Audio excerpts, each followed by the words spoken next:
जल प्रवाह पावितस्थले कलेवलं व्यलम्बितां भुजङ्गलिङ्गमालिकाकवड्डमड्डमड्डमन्निनादवड्डमर्वयं चकार चण्डताण्डवं तनोतु नः शिवं शिवम्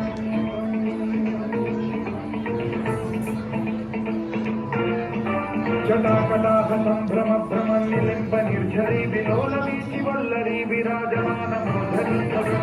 भगज्ज्वलल्ललाटमट्टपावके किशोर चन्द्रशेखरे रति प्रदक्षिणम्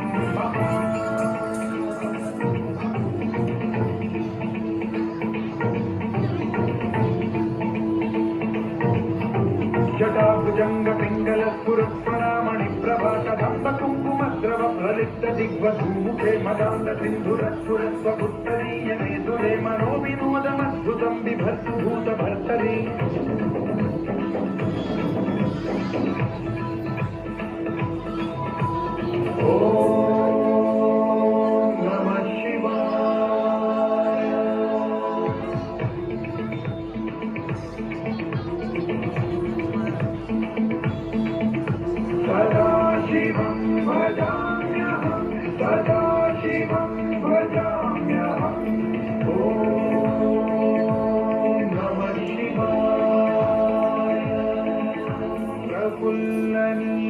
पंकज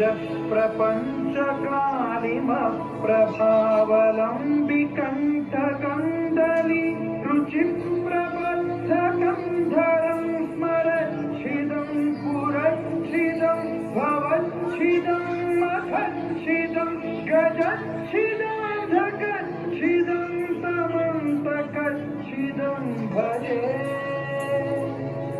अखैव सर्व मंगला कलाकदम्ब मंजरी रसप्रवाह माधुरी विजृंभणा मधुव्रतं स्मरान्तकं पुरान्तकं भवान्तकं मखान्तकं गजान्तकान्तकान्तकं तमन्तकान्तकं भजे